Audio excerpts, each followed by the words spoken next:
बैठी बहिनी तो भाई आया रजकार भाई आया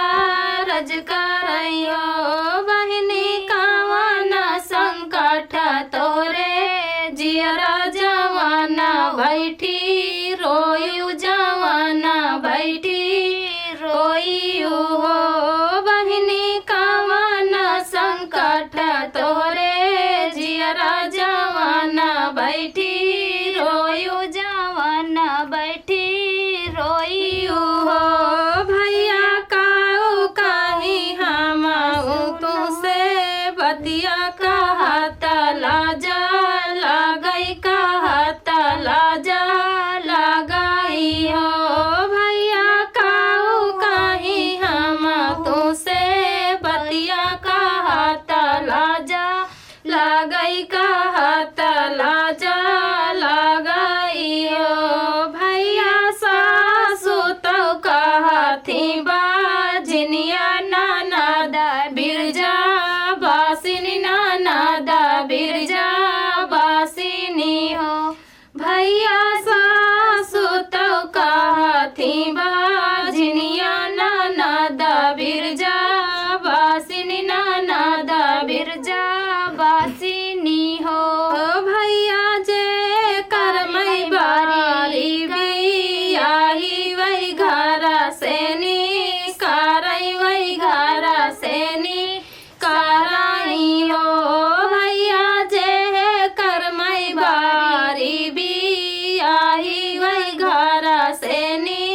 कारई वही घरा सेनी साराई हो बहिनी हाथवा मालिया तिला चावल तो सूरज मानायु तो सूरज मानायु हो बहिनी हाथवा मालिया तिला चावल तो सूरज मानायु तो सूरज मानायु हो सूरज मानायु नाही पावे तो होरी लाजा नमले है होरी लाजा नमले है हो हे हो बाजै लागी आना ना बादैया गवाई साखी सोहर गवाई साखी सोहर हो सखिया बाजै लागी आना ना बादैया गवाई साखी सोहर गवाई साखी सोहर हो करे नाना ग्रह के नौआ बेगहे चाड़ी आवा बेगहे चाड़ी आवाई हो नौआ रागी रागी पीसत हार दिया रोचना पाहूँ चावा रोचना पाहूँ चावाऊ हो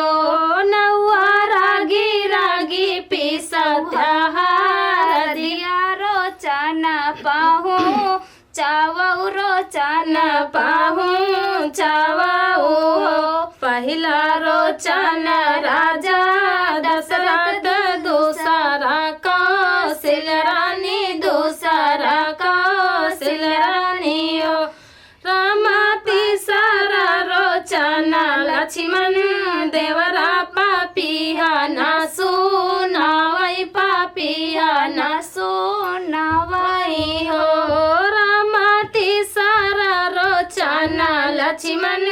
देवरा पापिया ना सुनावई पापिया ना सुनावई हो